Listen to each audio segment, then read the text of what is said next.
Hello, hello. My name is PJ, and I'm an alcoholic. Gonna get into the big book of Alcoholics Anonymous. It's my third time hitting record on this now. My living environment sometimes has some noise, and I'm a little bit of a perfectionist, character defects. But I just took a moment and I paused and I said the Serenity prayer, surprisingly fitting, right? God, grant me the serenity to accept the things I cannot change, the courage to change the things I can, and the wisdom to know the difference. It's a good thing to do. Serenity, surrender. Yes, so here we go. We're going to cruise through it this time. No more restarts. But the big book of Alcoholics Anonymous. It was suggested to me that I read this book if I wanted to be sober, if I wanted to be happy again someday. So I read it. I didn't understand what a lot of it meant, but that was all right. I was taking the suggestion. I was doing what was suggested to me to do, and it turns out I did that. And it turns out I've stayed sober one day at a time for a pretty long time now, coming up on 5 years. God willing, no fronts. And yeah, so let's dive into it. Let's get into it. We're going to start from the very beginning. Someone said to me, hey, if you get through the preface, you just might stay sober. So we're going to start right at the beginning, get through it. If I don't understand what a word means, I've got Google Dictionary up. I'm going to pull it up. We're going to look at it. Hopefully I can help you guys understand some things in here, help you get a better footing in your recovery, whether it's early recovery or whether you're like me with a little time under your belt just trying to polish up, sharpen our skills, refresh our ability, our strategy, our design for living. All right, let's get into it.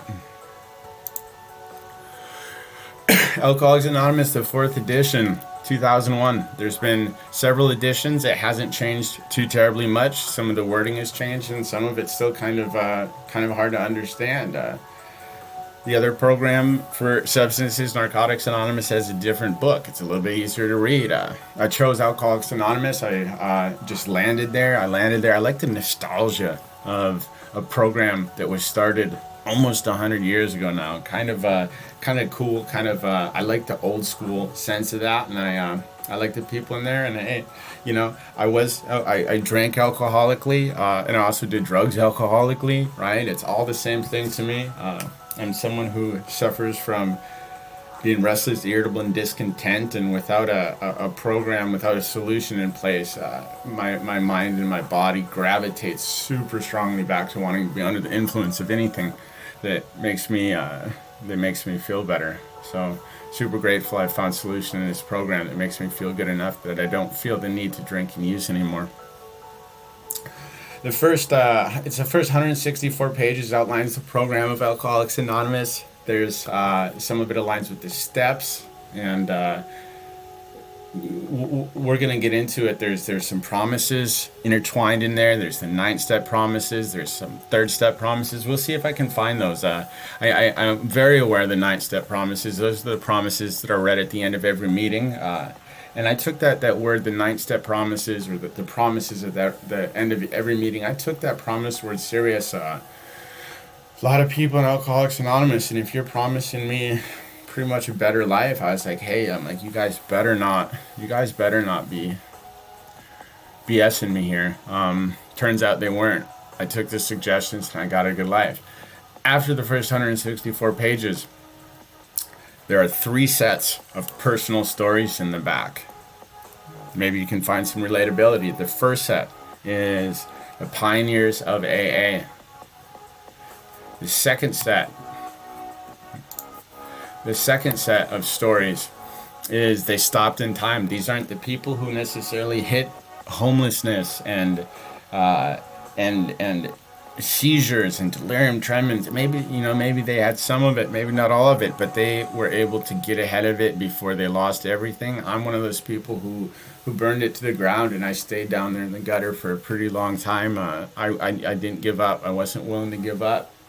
And but I'm super grateful. Everything that I went through, it's created a situation in where I'm a person who I do have a lot of depth and My trials and tribulations have made me into who I am today, and I'm super proud of who I am today, and I'm super, super happy that of what life's given me. All the worst stuff has created. I don't know if it's perspective. I don't know what it is. All I can say is I'm really happy with my life as today, and I don't have any regrets in the past. The third set of stories, they lost nearly all, right? So this is me. This is some of the stuff that I went through, and you'll get little chunks of that as we go. I feel like that my personal story might come about throughout the reading of the big book, and I might do some side videos just chatting about different topics in recovery. I love talking about this stuff. I love talking about it in front of people, but at the same time, here we are, 2022, almost 2023. Maybe this recording will help somebody stay sober, even if it just helps one person, right? All worthwhile to me. All worthwhile to me.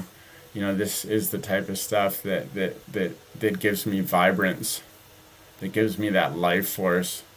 When I'm doing this stuff, I don't feel dead inside. I feel very alive. It feels good. It feels good.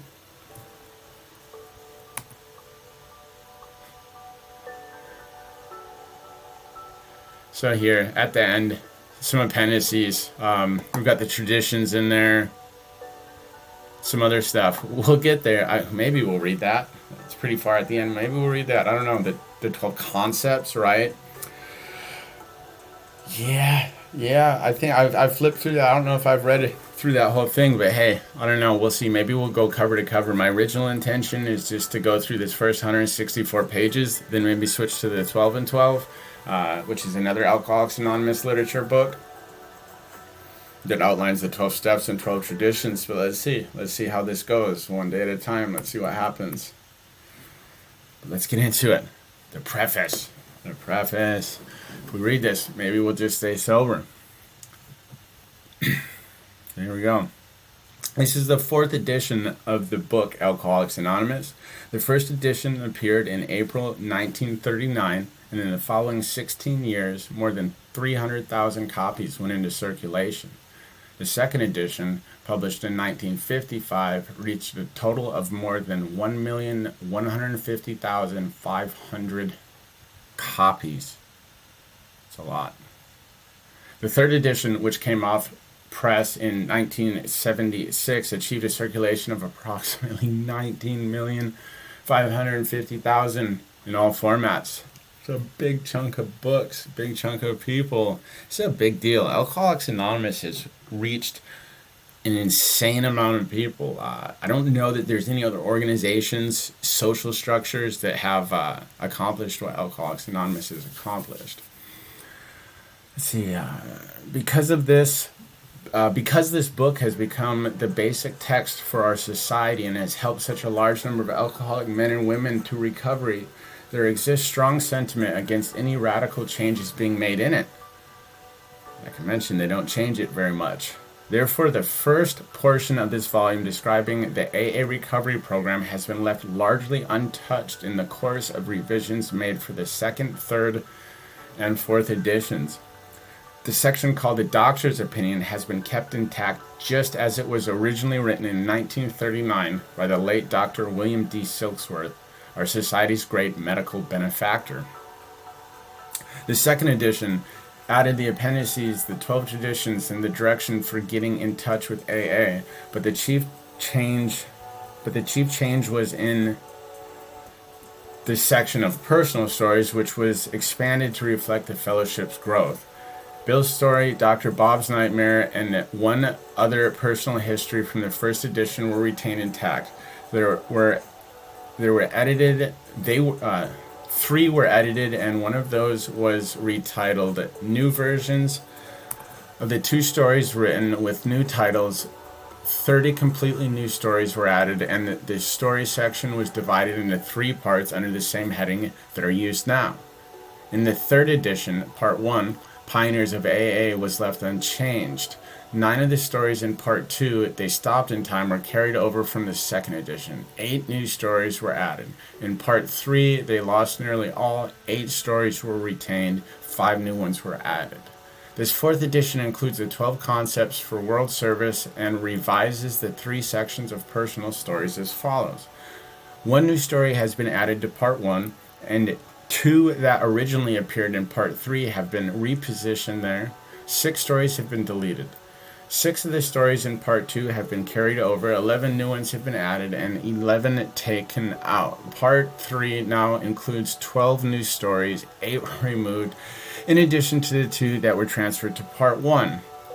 All changes made over the years in the Big Book. AA members found fond nickname of this volume, yes, that's what I call it, have had the same purpose to represent the current membership of Alcoholics Anonymous more accurately, and thereby to reach more alcoholics. If you have a drinking problem, we hope that you may pause in reading one of the 42 personal stories and think, yes, that happened to me, or more important, yes, I've felt like that, or most important, yes, I believe this program can work for me too. All right?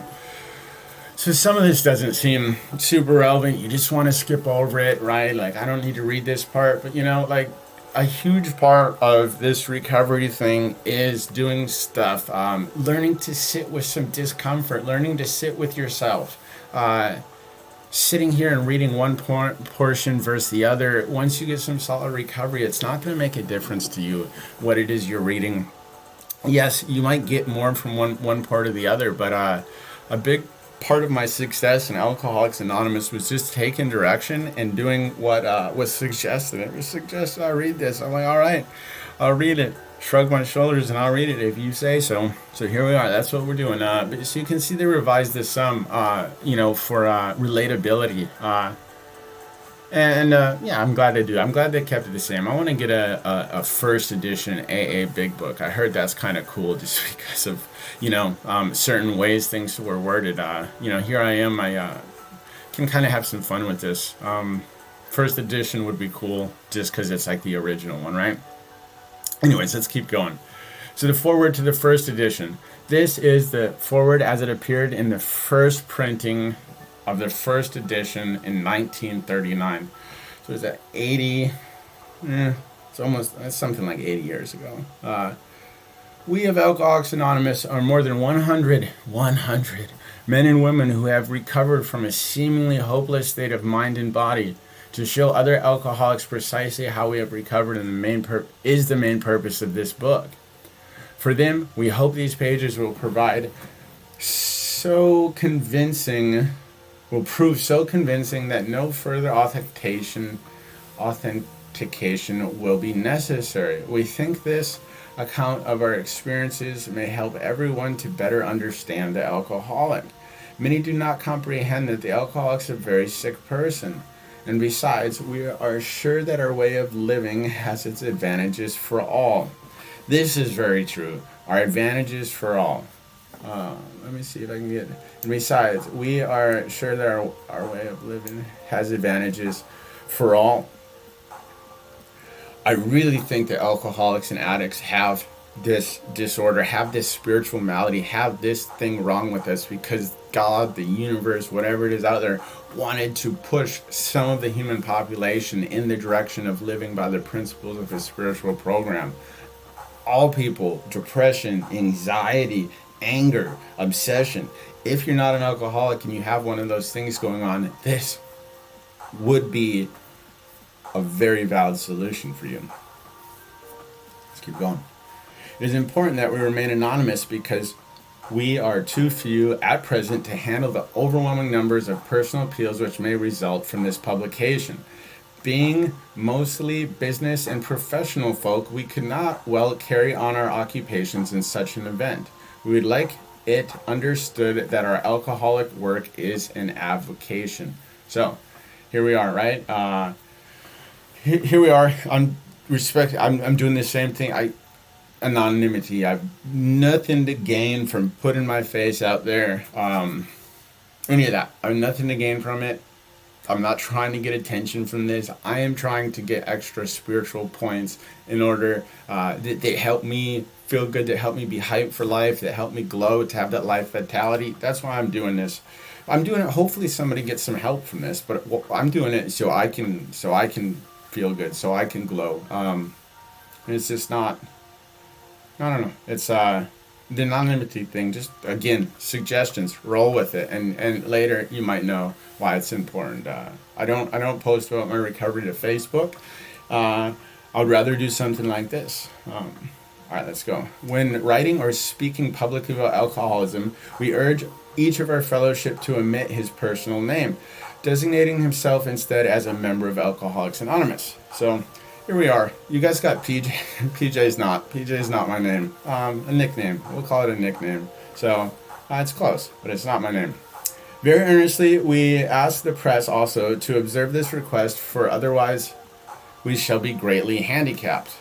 We are not an organization in the conventional sense of the word. There are no fees or dues whatsoever. The only requirement for membership is an honest desire to stop drinking. We are not allied with any particular faith, sect, denomination, nor do we oppose anyone. We simply wish to be helpful to those who are afflicted. We shall be interested to hear from those who are getting results from this book, particularly from those who have commenced work with other alcoholics. We should like to be helpful to such cases. Inquiries by scientific, medical, and religious societies will be welcomed, right? Only requirement is an honest desire to stop drinking. You know, I've got friends, they have a desire to stop drinking, but they can't do it. And they keep coming back to Alcoholics Anonymous, and maybe they even show up drunk, but they don't want to be drunk. You don't have to show up sober. All you have to do is really have some part of you that says, I don't want to drink anymore. I don't want to drink anymore.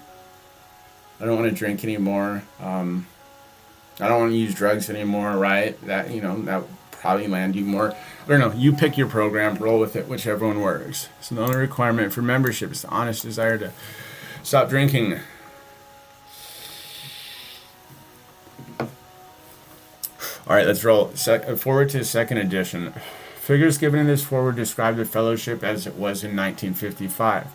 Since the original foreword to this book was written in 1939, a wholesale miracle has taken place. Our earliest printing voiced the hope that every alcoholic who journeys will find the fellowship of Alcoholics Anonymous at his destination.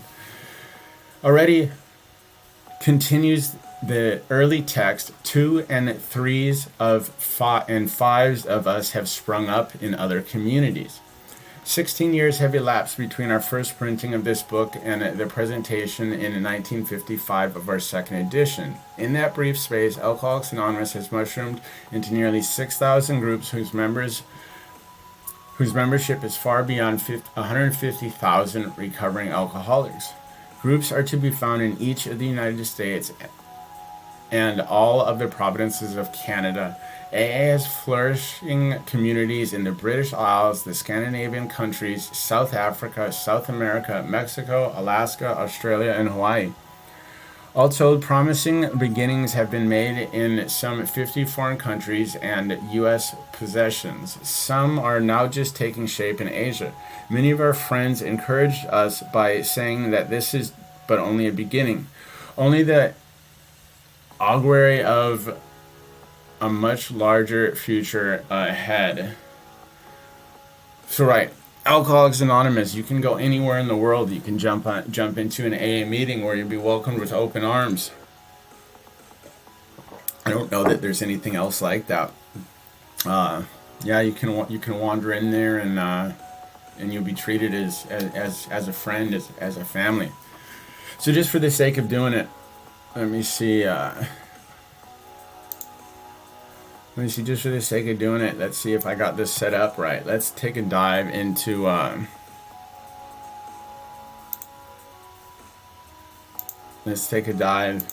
defining our first word. Augury, a sign of what will happen in the future, an omen. Well, that's cool. Right? There we are. I had no idea what that word meant. Augury. All right, there it is. See, right? I don't know, cool word. I like it. An augury, a sign of what will happen in the future. And look, that turns out that's what happened.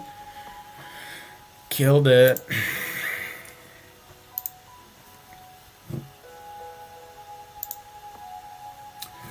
The spark that was to flare into the first AA group was struck in Akron, Ohio in June 1935 during a talk between a New York stockbroker and an Akron physician. 6 months earlier, the broker had been relieved of his drink obsession by a sudden spiritual. So here, there's like 6 months earlier, the broker had been relieved of his drink obsession by a sudden spiritual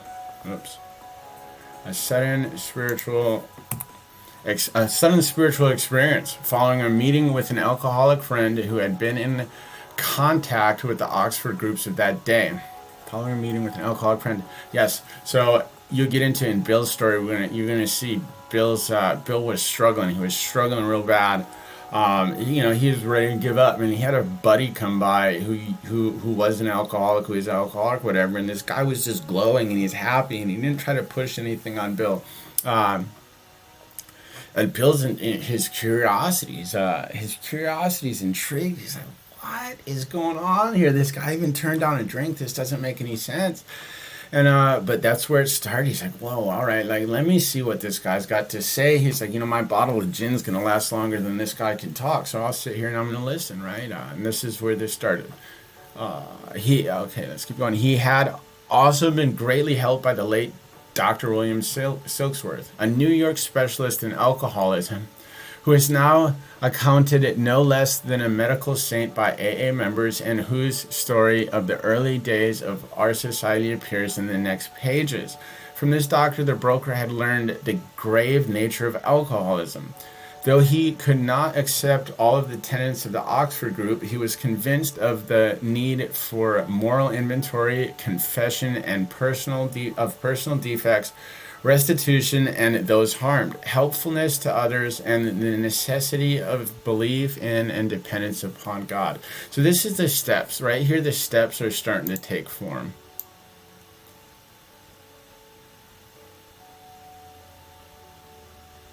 So though he could not accept all the tenets of the Oxford group, right? So the Oxford group is like a little bit more of a religious thing. The Oxford group is more religious than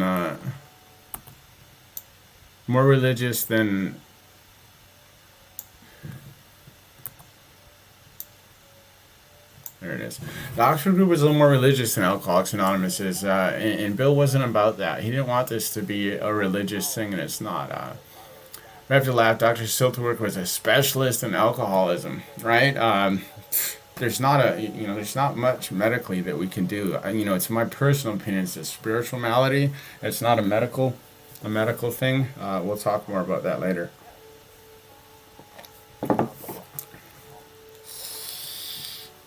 Prior to his journey to Akron, the broker had worked hard with many alcoholics on the theory that an alcoholic could help an alcoholic.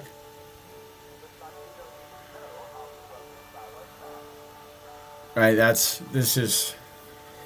prior to his journey to Akron, the broker had worked hard with many alcoholics because he had this theory that only an alcoholic could help another alcoholic, right? This is the core of AA, is go help somebody, and it helps me stay sober to help somebody, and then I'm also able to help. If you look at the banner, on my YouTube channel, I kept it simple, but it's somebody helping a person out of a hole. To me, it represents an alcoholic being in a hole, alcoholic getting out of the hole. Bill was the first one to get out of the hole. And when Bill got out of the hole, he reached in and he helped somebody else get out of the hole. Then they reached in, helped somebody else, right? And it just turns out there's this thing that seems as if the theory that only an alcoholic could help an alcoholic. But he had succeeded only in keeping himself sober, right? So, it's great if you guys get something from this, but, I have a sneaking suspicion that by me doing this, I'm going to stay sober a little bit, one day at a time, doing stuff like this. The broker, so I don't know, right? So it's like if I sponsor people and they don't stay sober, I'm not upset. I'm not worried, because guess what? I stayed sober. The broker had gone to Akron on a business venture which had collapsed, leaving him greatly in fear that he might start drinking again. He suddenly realized in order to save himself, he must carry the message to another alcoholic. That alcoholic turned to be the Akron physician. This physician had repeatedly tried spiritual means to resolve his alcoholic dilemma but had failed. But when the broker gave him Dr. Silkworth's description of alcoholism and it seemed hopeless, the physician began to pursue the spiritual remedy for his malady with a willingness he never had been able to muster. He sobered, never to drink again, up to the moment of his death in 1950. This seemed to prove that one alcoholic could affect another as no non-alcoholic could. It also indicated that strenuous work with one alcoholic with another was vital to permanent recovery. So I'm going to try to highlight. Does it let me highlight it twice? Yeah. Right? This is important. If all else fails, if all else fails, one alcoholic working with another, right? If all else fails, you're struggling, go help somebody. Go help another alcoholic.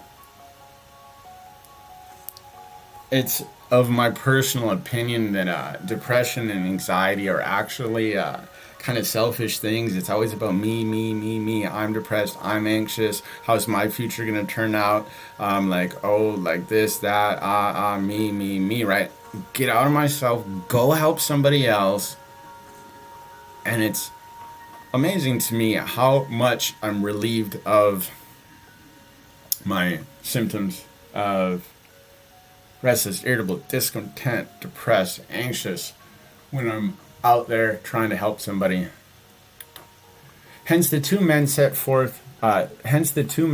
to work almost frantically upon alcoholics arriving in the ward of the Akron City Hospital. Their very first case, a desperate one, recovered immediately and became AA number 3. He never had another drink. This work at Akron continued through the summer of 1935. There were many failures, but there was an occasional heartening success. When the broker returned to New York in the fall of 1935, the first group had actually formed, though no one realized it at the time. A second small group took shape at New York, to be followed in 1937 with the start of a third in Cleveland. Besides these, there were scattered alcoholics who had picked up the basic ideas in Akron or New York who were trying to form groups in other cities. By late 1937, the number of members having substantial sobriety time behind them was sufficient to convince the membership that a new light had entered the dark world of the alcoholic, right? So here it is, they're like, I'll be darned. It seems like that we're onto something. It was not, you gotta realize that people were dying alcoholics' deaths as long back as alcohol came about, right? There was no solution for this stuff. Alcoholics died, and you still die an alcoholic. Are you just going to be an alcoholic who has a design for living so you don't have to drink, right? There's no cure for this, but there's a daily strategy in which you can implement, which allows you to be happy, joyous, and free without alcohol. I have to do it, though. I have to keep up with it. Very cool. It was now time the struggling groups thought to place their message and unique experience before the world. This determination bore fruit in the spring of 1939. By the publication of this volume, the membership had then reached about 100 men and women. The fledgling society, which had been nameless, now began to be called Alcoholics Anonymous. From the title of its own book, the flying blind period ended and AA entered a new phase of its pioneering time.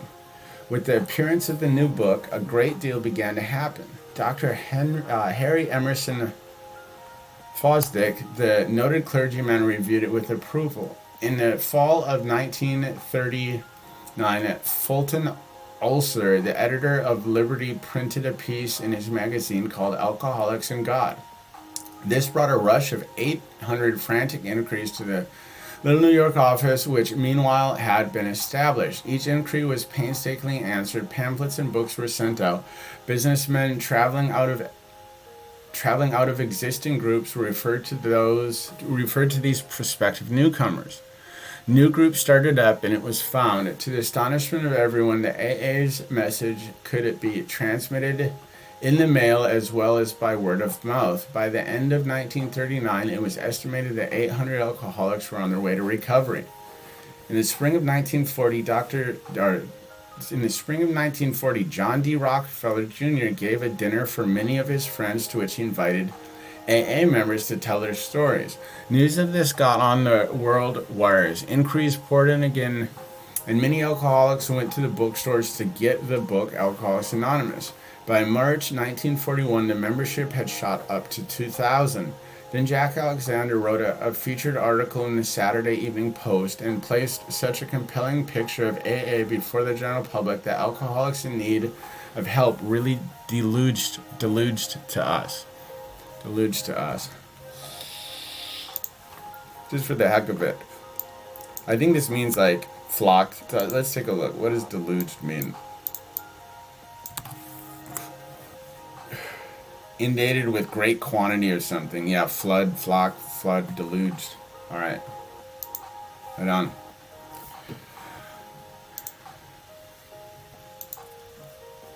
Our society then entered a fearsome and exciting adolescent period. The test that it faced was this: could these large numbers of erstwhile erratic alcoholics successfully meet and work together? I'm guessing that this means earnest, like excited. Oh, there goes my anonymity. It's a little bit. My last name's not there. I'm glad that that's not on there. Oh,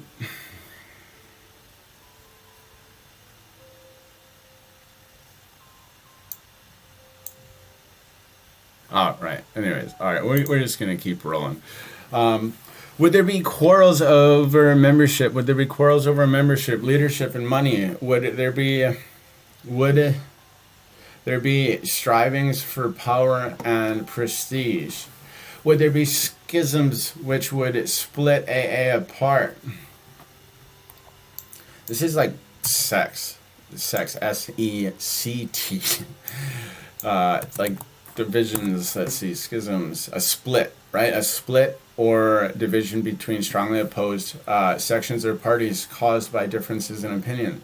So you gotta keep in mind, this was a lot of worries. This was a lot of worries that these people had. Was this going to continue to succeed? Because of some of the things that have torn apart politics, torn apart religion. I'm sure there was a lot of fear behind that. Soon AA was beset by these problems on every side in every group, but out of this frightening and first disruptive experience, the conviction grew that the AAs had to hang together or die separately. We had to unify our fellowship or pass off the scene. Right? So this is an interesting thing, is that some of the unity from AA comes from this truth, is that, like, look, if we don't do this together, we're going to die. Or be very, very miserable. So this was an interesting thing, is that there's not much out there in the world that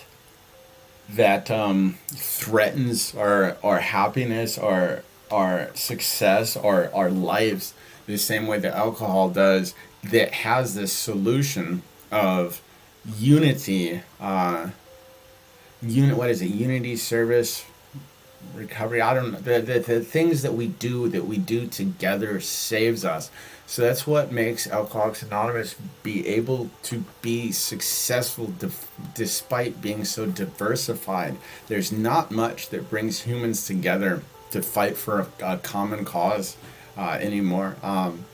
When when people can do that, success is found, and there's just not much out there that brings people together the way that recovery from seemingly hopeless state of mind and body, also known as alcoholism.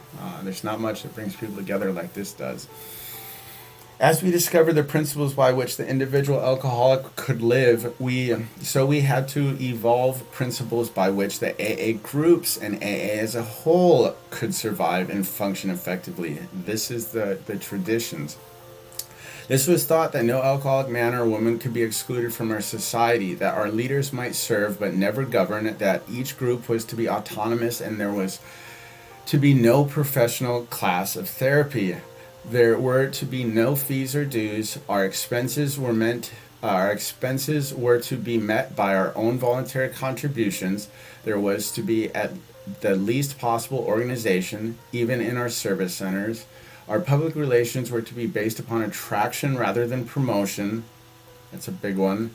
So attraction rather than promotion. It means that I don't go and promote AA. I live a quality life.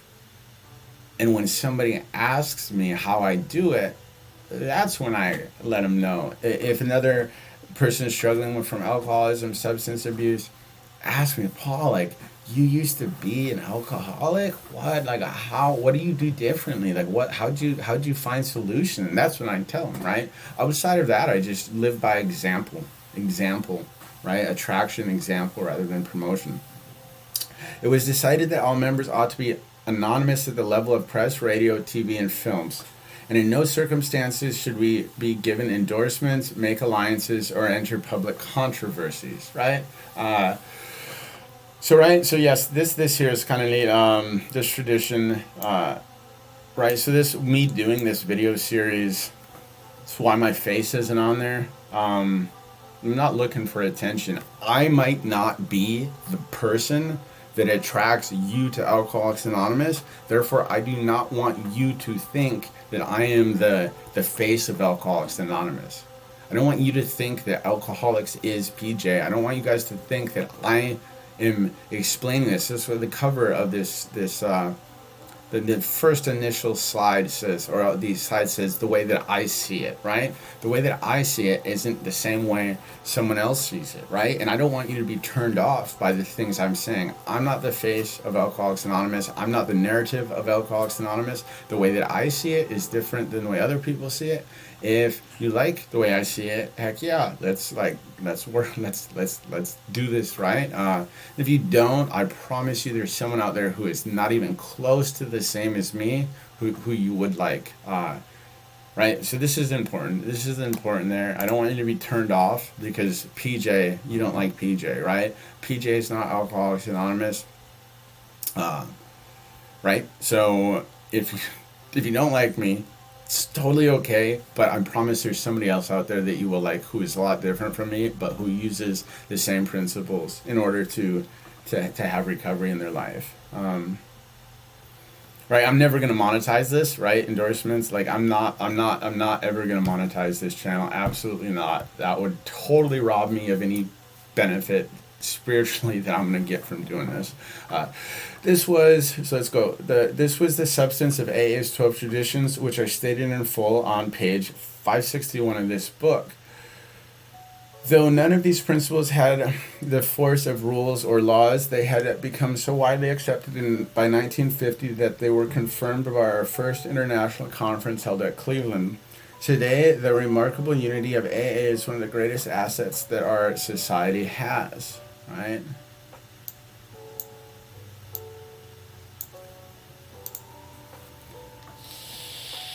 Well, the internal difficulties of our adolescent, our adolescent noted clergyman reviewed it with approval. In the fall of the internal difficulties of our adolescent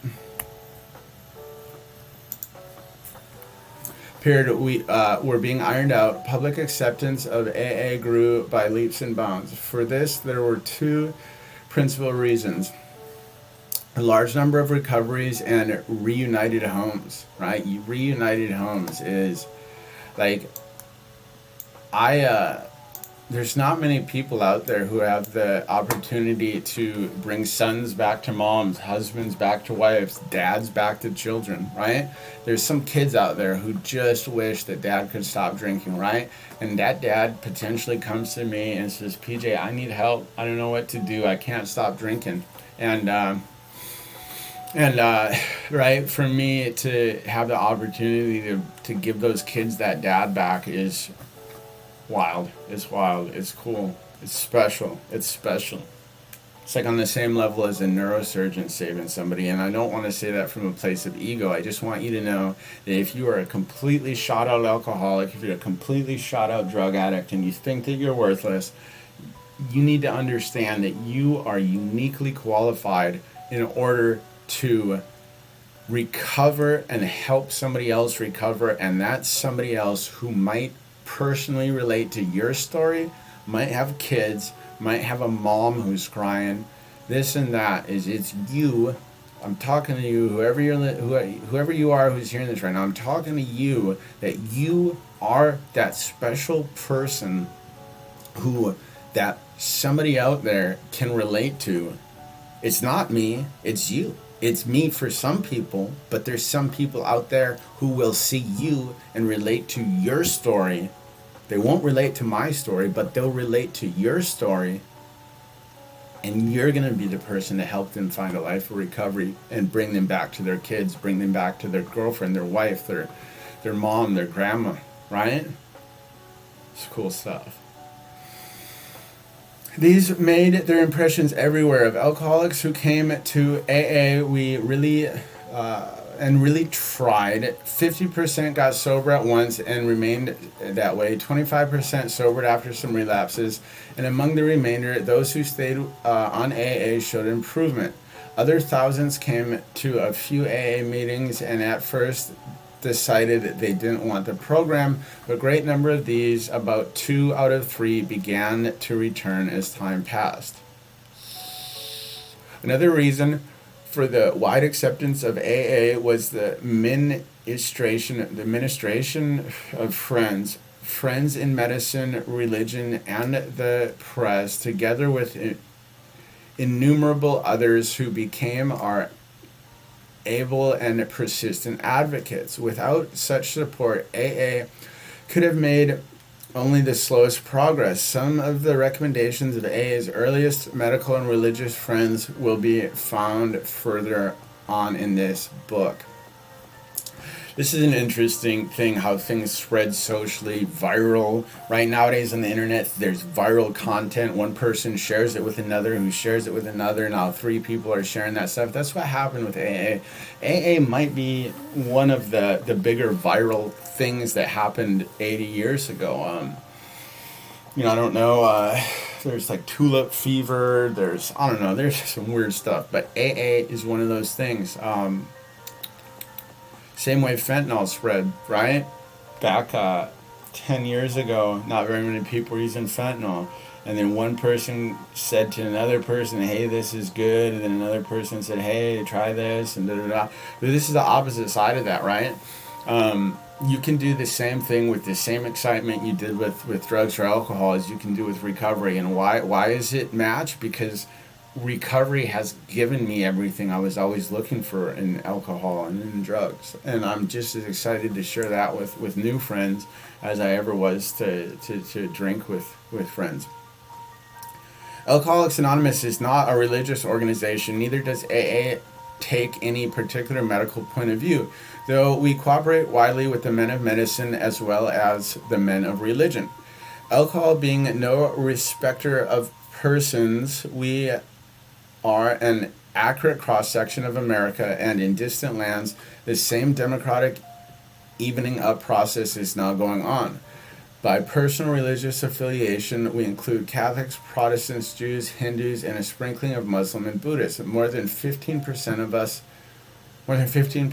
us are women, right? Now this is way bigger. At present, our membership is pyramiding at the rate of about 20% a year. So far, upon the total problem of several million actually and potential alcoholics in the world. Let's read that again. At present, our membership is pyramiding like again going viral, right? Pyramiding. Well, and it's just that it's right. I don't know if viral is the right word, but at present, our membership is pyramiding at the rate of about 20% a year, 20% per year. So far, upon the total problem of several million actual and potential alcoholics in the world, we have made only a scratch. In all probability, we shall never be able to touch more than a fair fraction of the alcohol problem and all of its ramifications. Upon therapy for the alcoholic himself, we surely have no monopoly. Yet it is our hope, or it is our great hope, that all those who have as many Yet it is our great hope that all those who have as yet found no answer may begin to find one in the pages of this book, and will presently join us on the high road to a new freedom. So upon therapy, right? Alcoholics Anonymous is not therapy. As a sponsor, I'm not a therapist. Is my opinion a therapist? So here's the difference. Here, in my eyes, here's the difference. Therapist helps you sort through your own problems. A therapist will teach you coping skills. I am a disaster at sorting through my own problems. At least historically, I have been. I need some guidance. If you want some suggestions on what to do, Alcoholics Anonymous is a place to get those suggestions. I didn't want to sort through my problems anymore. I didn't want to be the one steering the vehicle anymore. I kept crashing it. I wanted to get out of the driver's seat, take a break, and allow somebody else to drive, give me some suggestions, right?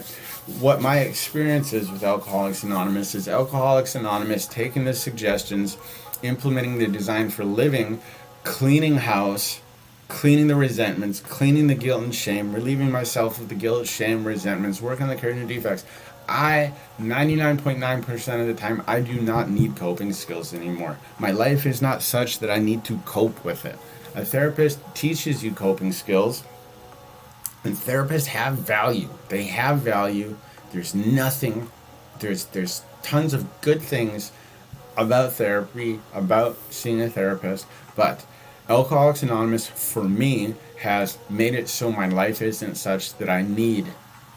Coping skills are meant to be, in my eyes, like a tool that you use sometimes, but in general, you're not always having to use them.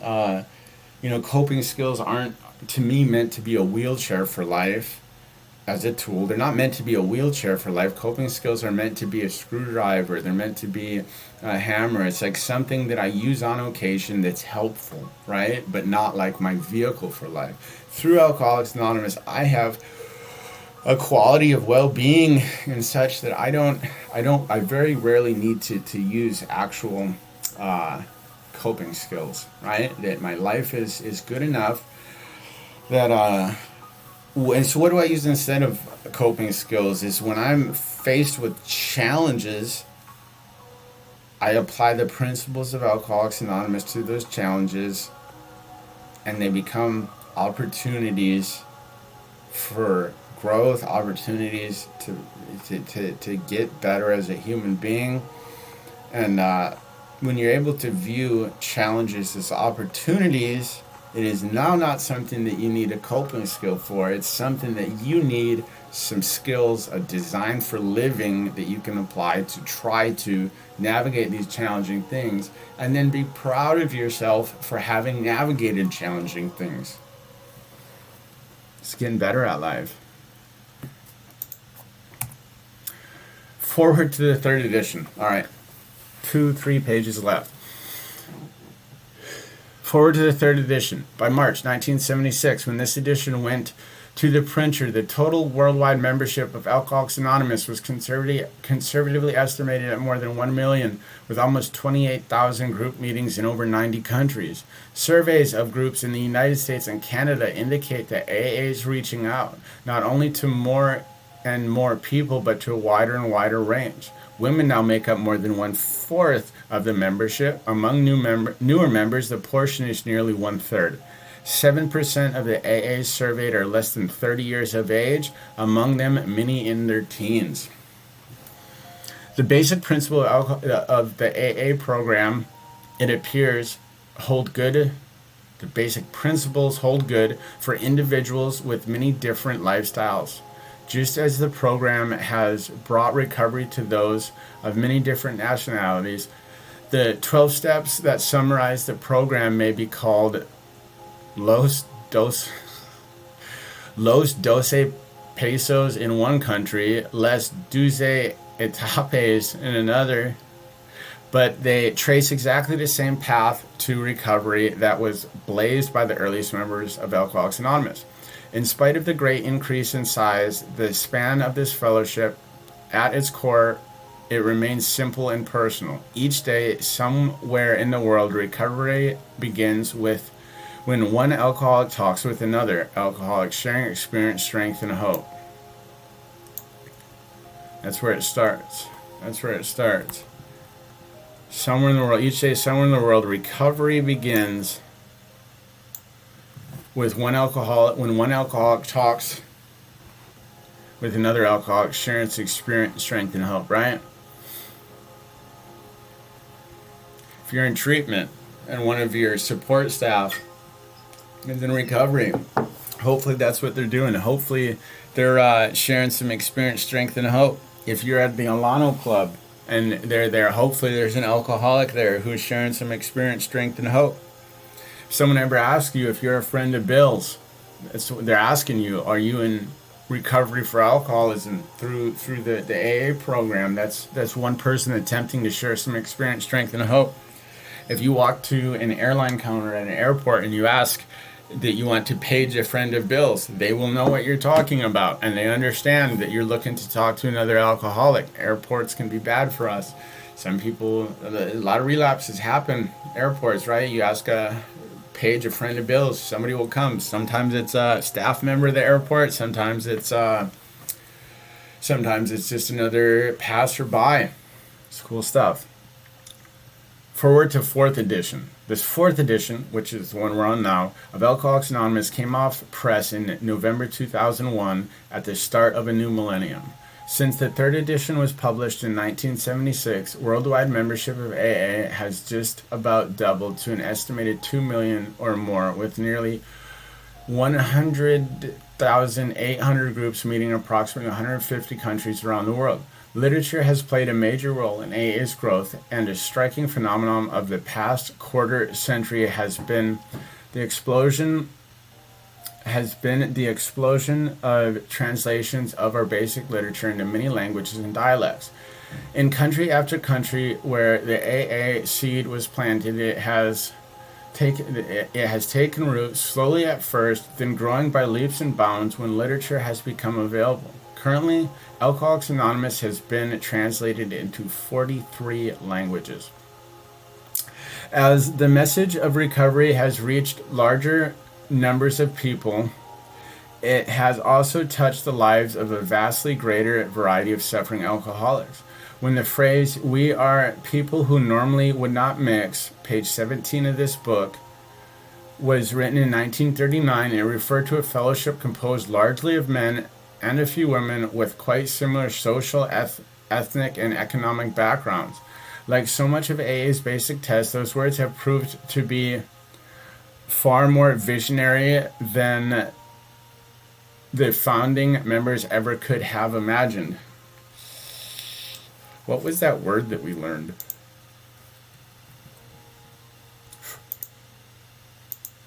Augury. Sign of what will happen in the future. An omen. Augury. Sign of what will happen in the future. An omen. Right? So that's what it is. Like so much of AA's basic text, those words have proved to be far more visionary than the founding members could ever have imagined. The stories added to this edition represented a membership whose characteristics of age, gender, race, and culture have widened and have deepened to encompass virtually everyone the first 100 members could have hoped to reach. While our literature has preserved the integrity of the AA message, sweeping changes in society as a whole are reflected in new customs and practices within the fellowship, taking advantage of technological advances. For example, AA members with computers can participate in online meetings, sharing with fellow alcoholics across the country or around the world. In any meeting anywhere, AAs share experience, strength, and hope with each other in order to stay sober and help other alcoholics. Excuse me. Modem to modem, or face to face. AA speaks the language of the heart in all of its power and simplicity. Oof. Here we are. Modem to modem. Modem to modem. Modem to modem. You got a modem run on your end over there? Jeez. Yeah. Yeah. So this is cool. This is cool. I like this. I'm really happy that I'm doing this right now. And just this right here, I'm pretty pumped that this popped up right here at the end. I wasn't sure about doing this for a long time. But yeah, little synchronicities, little God shots, little somethings that just make me excited for life and make me feel good about what it is that I'm doing.